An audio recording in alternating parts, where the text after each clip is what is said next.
Voilà. Alors, la dernière fois, ça s'est arrêté un peu abruptement. Et quelqu'un sonnait à la porte. Donc, on continue, on parle toujours d'identité. Et ce que je disais, c'est que l'identité, elle commence par être l'identité d'un individu, d'une personne. Et puis, quand on se met en couple et qu'on se marie, le mariage est important parce que c'est un engagement. Et la mission, elle ne peut pas fonctionner en yo-yo. Un jour oui, un jour non, un jour oui, un jour non, après on casse et on recommence. Non. Une mission, ça se déroule sur la longueur. Et donc le mariage apporte un plus, un complément à cette mission. Et par exemple, ce qui était très intéressant dans notre cas, c'est que mon mari avait cette idée d'éduquer les autres, de leur donner l'occasion, la chance d'être dans un environnement universitaire, mais lui n'avait pas cette possibilité. Il avait été interrompu plusieurs fois dans ses études et sa vision de l'enseignement, c'était la vision des adolescents. Donc une vision pour les adolescents, il était destiné à enseigner dans le secondaire et c'est là son vivier, c'est là où il recrutait plus ou moins les enfants auxquels il était appelé par Dieu, que Dieu lui désignait pour les aider. Mais les besoins de ces enfants n'étaient pas dans l'école secondaire. Et donc moi, j'ai apporté à cette mission sa location, donc l'endroit, l'environnement dont ils avaient besoin. Puisque moi, j'enseignais à l'université et j'avais une maison de fonction qui était assez spacieuse, pas tout de suite, on a commencé par une toute petite maison, mais finalement, elle s'est agrandie au fur et à mesure, et au fur et à mesure qu'elle s'agrandissait, le nombre d'enfants se multipliait. On a fini par être 18 à peu près dans la maison. Donc c'était une grande maisonnée. Mais ces enfants ont pu aller à l'école et profiter de l'environnement universitaire que j'avais apporté dans le panier. Et donc ça c'est important. Et donc mon mari, lui, il apportait sa langue qui était l'ibo. Moi j'ai apporté ma langue qui était le français. Lui était professeur de français, donc il a énormément bénéficié de vivre avec une Française. Donc on parlait français, on a toujours parlé français entre nous et on a enseigné nos deux langues aux enfants. Donc avant que les enfants puissent dire papa, maman, on s'est dit alors quelle langue on va parler avec ces enfants. On a décidé que moi je parlerais français, que lui parlerait ibo, et puis l'anglais ça attendrait que les enfants aillent à l'école. Ça s'est passé assez facilement. Les enfants ont commencé par mélanger les deux langues. Après, ils se sont rendus compte que c'était deux langues différentes. Et après, la première semaine à l'école, à la crèche, c'était un peu chaotique. Notre fille aînée comprenait absolument rien de ce qu'on racontait là-bas, mais au bout d'une semaine, elle a appris. Et étant donné qu'elle était déjà bilingue, elle a absorbé l'anglais très très facilement. Et nos enfants n'ont jamais eu de problème linguistique. Donc, on a apporté notre langue qui était un plus. Et moi, j'ai aussi énormément bénéficié de connaître sa langue. Donc, je l'ai apprise sur le tas, à la maison et puis à l'extérieur. Et ça m'a permis de développer ma recherche dans un environnement que je n'avais pas prévu au départ. Puisque ma recherche, c'était sur l'oralité française, les contes populaires. Et quand je suis venue m'établir au Nigeria, suite à nos fiançailles, donc on a dit, bon, maintenant, je vais m'intéresser à l'oralité du coin, l'oralité locale, ce qui faisait sens. Mais j'avais besoin de connaître la langue et le fait que je l'ai apprise et que j'ai pu la maîtriser, ça c'était quelque chose de vraiment précieux. Et ça m'a amené à apporter quelque chose sur le Nigeria en France. Le Nigeria n'était pas connu en France et j'ai pu partager ce pays, écrire des ouvrages, faire un dictionnaire bilingue ibo-français qui m'aurait été impossible si il n'y avait pas eu cette rencontre, bien sûr. Tout ça, c'est quelque chose que Dieu avait planifié à l'avance, parce que lui, il voit loin, nous, on voit juste sous notre nez. Donc, l'identité, elle est double, et après, bien sûr, elle devient une multi-identité, où il y a relation et interaction entre les enfants, les parents, les enfants, et on s'enrichit mutuellement de nos découvertes, de nos dons, de nos langues. Les enfants ont beaucoup apporté dans notre couple et continuent à m'apporter personnellement énormément. Ils sont devenus souvent mes conseillers, mes confidents.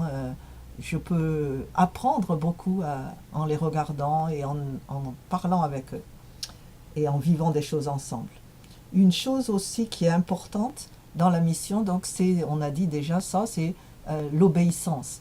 Par exemple, moi, quand je me suis mariée, j'avais un problème psychologique, disons que les femmes de ma famille ne travaillaient pas, comme on dit, quand elles étaient mariées. Donc, toutes celles qui avaient un métier l'abandonnaient. Par exemple, ma mère, avant son mariage, avait été infirmière. Elle a abandonné son métier d'infirmière pour s'occuper des enfants.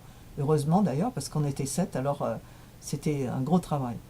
Et donc moi j'avais cette idée, et j'ai dit à mon mari, bon ben moi je ne travaillerai pas, alors je vais rester à la maison. Et il m'a dit, ah non, non, non, il ne faut pas faire ça. Alors j'ai commencé à me demander, bon alors qu'est-ce que je vais faire? Et j'avais fait des remplacements en secondaire quand je faisais mes études à l'université. Et je m'étais dit, bah tiens, peut-être, il faudrait faire ça. Et il m'a dit à ce moment-là, ah non, ça ne sera pas bien pour toi. Et il m'a donné des raisons que je ne pouvais pas comprendre. Parce que je ne connaissais pas la culture, je ne connaissais pas la tradition. Et je lui ai dit, mais je me suis dit, ben lui, il sait, je me trouve dans sa culture. Donc j'ai accepté. Il m'a dit, non, toi, tu vas enseigner à l'université, c'est ça que tu dois faire. Et en fait, il avait tout à fait raison. Et donc, en fait, ça m'a permis de donner vie à son plan de vie, à sa mission, et d'y joindre à la mienne. J'aurais pas pu faire ça si on avait été en secondaire, ça aurait été beaucoup plus difficile. Donc ça, c'est important. Et on a vu, si vous regardez la Bible, on voit que quelquefois Dieu change le prénom des gens pour faciliter leur mission. Donc moi, par exemple, je m'appelais Françoise, j'étais française, mais maintenant j'étais une Française qui enseignait le français, oui, au Nigeria, mais Dieu voyait plus loin. Alors mon mari m'a dit, bon, ben, je vais te donner un autre prénom. Tu vas t'appeler Ijoma, ça veut dire bon voyage. Et je me suis dit, bizarre, mais bon, ok. Et je croyais à l'origine que c'était parce que j'avais fait bon voyage pour arriver au Nigeria. Mais en fait, c'était un prénom prophétique. Je suis restée très longtemps sans bouger de la maison, très contente d'être là, cosy cosy comme les gens diraient en anglais. Je m'occupais de mes enfants, de ma famille, j'allais à l'université enseigner, tout allait bien. Et puis en fait, j'ai commencé à voyager petit à petit. Ça a commencé le jour où les étudiants du groupe biblique de l'université sont venus supplier mon mari de me laisser partir avec eux. Ils avaient besoin d'un adulte et on était patron de l'organisation. Donc je devais aller chercher du matériel avec eux. Et mon mari a dit bon, d'accord, et je suis allée. Et puis après, j'ai commencé à aller à des colloques petit à petit. Je suis sortie et puis finalement, aujourd'hui, je voyage quand même pas mal entre les enfants et puis ma recherche. Donc j'ai fini par être celle qui fait les valises et qui les défait. Et ça, c'est ce que mon mari avait vu, que Dieu lui avait dit. Et on voit que beaucoup de fois dans la Bible, Dieu change le nom des gens. Par exemple, Abraham est devenu Abraham. Simon, le disciple, est devenu Pierre. Donc il y a beaucoup de raisons pourquoi le nom change.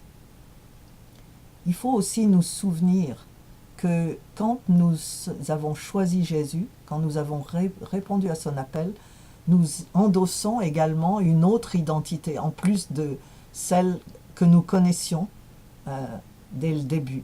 Nous sommes des rois, nous sommes fils de rois, nous sommes prêtres, nous sommes saints, parce que Dieu a dit « vous serez saints parce que je suis saint », et il nous a donné sa sainteté. Bien sûr, c'est une chose qui grandit. La sanctification prend toute la vie. Mais déjà, par le don de Dieu, nous avons cette sainteté.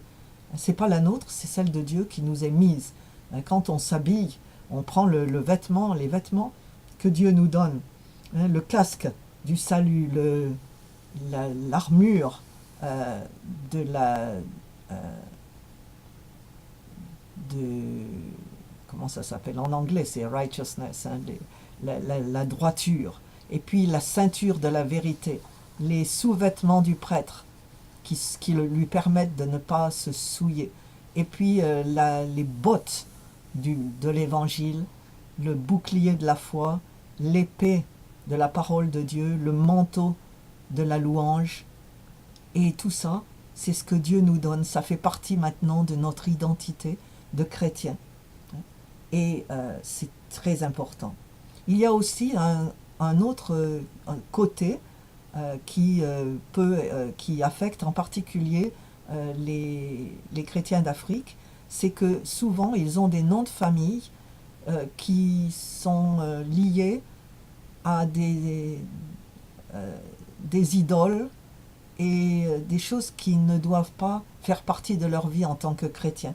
Par exemple, je connais une famille qui s'appelait Nkajimeje en Igbo, c'était lié à une divinité traditionnelle, et ça leur a beaucoup causé d'ennui, et finalement ils ont découvert l'importance que prenait cette divinité et ses dons dans leur vie, mais c'était des dons, au contraire de ceux de Dieu, qui n'étaient pas gratuits. Donc ils avaient des dons, mais ils devaient payer pour ça, d'une autre manière. Et donc finalement, ils ont cassé leur nom.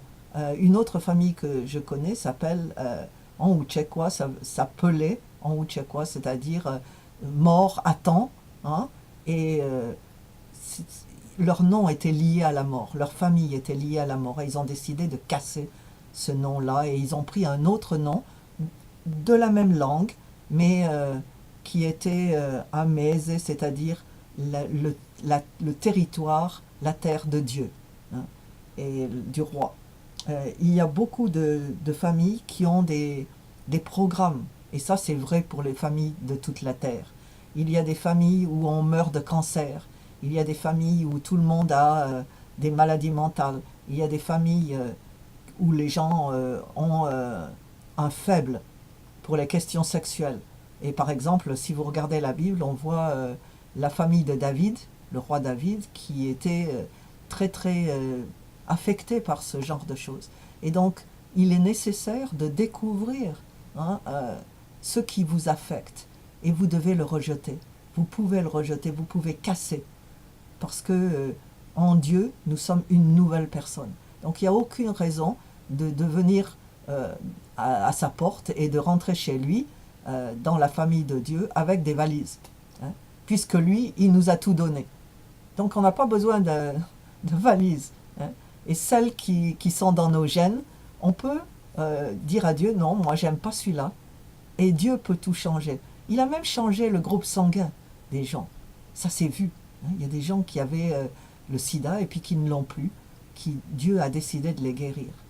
Et donc c'est possible, on peut demander à Dieu de casser, et vous pouvez le faire vous-même, proclamer cette cassure, cette déchirure, et vous pouvez dire non, moi je rejette, je ne suis pas l'enfant de ça, de ces programmes familiaux ne me concernent plus. Je suis en Dieu, en Jésus, et Dieu a payé le plus grand sacrifice pour moi, et il a tout payé. Et donc je n'ai aucune raison de transporter encore cela. Ça c'est important. Donc demandez à Dieu de vous révéler votre identité. Vous êtes les fils de Dieu. C'est très très important de penser à ça. Donc voilà, on reparlera de tout ça une autre fois. Mais je vous souhaite de jouir de l'identité que Dieu vous a donnée. Au revoir.